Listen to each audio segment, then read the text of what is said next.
All right, when you think of Israel, art might not be the absolute first thing that pops into your head, right? You probably think of ancient politics or, religion. But today, in this explainer, we're going to look at this region through a completely different, totally fascinating lens. We're exploring Israel not just as a place on a map, but as a living, breathing museum.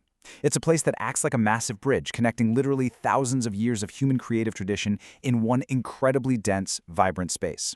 If you're into understanding how art evolves right alongside civilization, you're absolutely going to love this. Okay, let's dive into this. 200. That's the number of museums packed into Israel. To put that into perspective, for a country of its size, that gives it one of the highest densities of museums per capita anywhere in the world. It's an absolute powerhouse of curation squeezed into a relatively tiny geographic footprint. Basically, almost everywhere you turn, there's a masterclass in art, history, or culture just waiting to be explored. So, why so much art? Well, it isn't just about sheer volume. It's the breathtaking variety. You've got ancient biblical heritage sites sitting right alongside globally recognized UNESCO locations. Plus, there's an incredibly dynamic contemporary scene in the major cities, world-class educational institutions, and a really unique multicultural fusion of Jewish, Arab, Christian, and Druze traditions. It's this potent cocktail of influences that makes it such an unparalleled world-class art destination. Here's our roadmap for today. We'll kick things off with Israel's Living Art Museum, then dive into ancient roots and holy sites, explore modern movements and Bauhaus, look at multicultural art and coexistence, and finally, teaching through Israeli art. Let's get right to it. Section 1. Israel's Living Art Museum. Now, what's really interesting about this slide is the sheer scale of the timeline we're dealing with. We aren't just talking about a few centuries of painting here. We're looking at a massive, continuous 3,000-year span of human creativity, all layered right on top of each other, like a giant historical puzzle. You can trace a direct, unbroken line starting way back in 3000 BCE with biblical and ancient Near Eastern artifacts, straight through the intricate Byzantine mosaics of the 4th to 7th centuries. Then, fast forward to the 20th century with the explosion of the Bauhaus international style, right up to the thriving contemporary scene dominating galleries today. It's literally a timeline you can walk through. Moving on to Section 2, Ancient Roots and Holy Sites.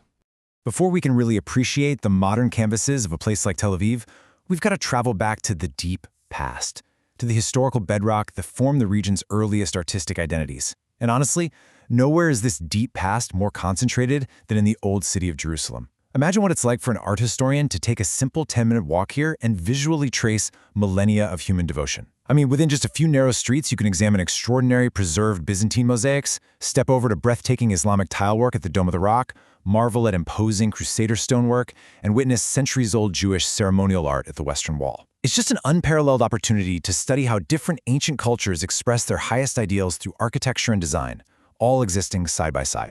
All right, Section 3, Modern Movements and Bauhaus. So as our timeline shifts into the 20th and 21st centuries, the artistic focus of the region undergoes this dramatic, almost whiplash-inducing visual transformation. It's a stunning conceptual juxtaposition that's really key to understanding the country's dual identity. On one hand, you have Jerusalem, steeped in this ancient religious focus, home to the Israel Museum and the globally significant Dead Sea Scrolls.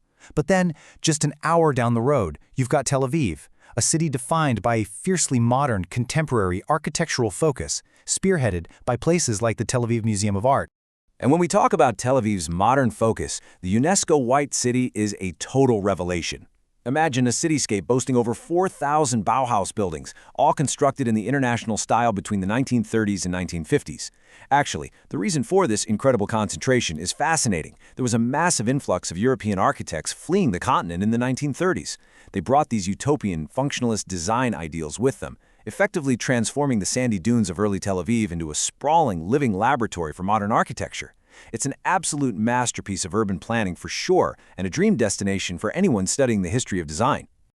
Let's jump into Section 4, Multicultural Art and Coexistence. The story of art here isn't a monolith, not at all. It's deeply intertwined with the diverse populations that call the region home, and observing how these varied traditions merge offers incredible insights into coexistence. A beautiful example of this active blending is the Haifa Museum of Art. Haifa itself is a city uniquely defined by its mixed Jewish-Arab community. Because of this, its cultural scene possesses a remarkably special multicultural character. It's a place where Jewish, Arab, Christian, and Druze traditions don't just sit statically next to each other, but actively interact, providing a really powerful canvas for cultural dialogue through art. And this brilliantly illustrates how incredibly specialized the artistic institutions across the country really are. If you want to dive deep into design history, you look to the prestigious Bezalel Academy, which has been shaping visual culture since 1906. If you want to understand powerful social commentary, the Zionist pioneer era, and Holocaust art, well, the Harod Museum is absolutely essential. Or, if you want a real-world, tactile experience of applied arts and folk crafts, you walk through the bustling Nachalat Binyamin fair in Tel Aviv. Each location serves a distinct, vital educational purpose in telling the broader story. Bring us to our final section, Section 5, Teaching Through Israeli Art. So the crucial point is, why does this matter for your classroom or your own personal study? How do we take 3,000 years of history, ancient holy sites, Bauhaus architecture, and modern multiculturalism and actually apply it in a learning environment? Well, you can use the Dead Sea Scrolls at the Israel Museum to teach the meticulous foundations of calligraphy and ancient text. You can study Tel Aviv's White City to show students the direct, tangible link between architecture and utopian social ideals. You can compare Jerusalem's Byzantine mosaics with Roman tile art to trace how artistic styles physically transmit across empires. You can explore the alleys of Jaffa to teach the vibrant energy of contemporary urban street art. And you can engage with the harrowing works at Yad Vashem to profoundly illustrate the concept of art as human testimony and social documentation.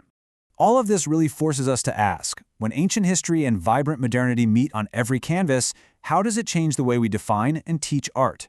We've just traversed 3,000 years, from ancient mosaics to Bauhaus architecture to modern street fairs, all coexisting in one incredibly dense, living museum. Keep exploring, keep learning, and I'll catch you in the next explainer.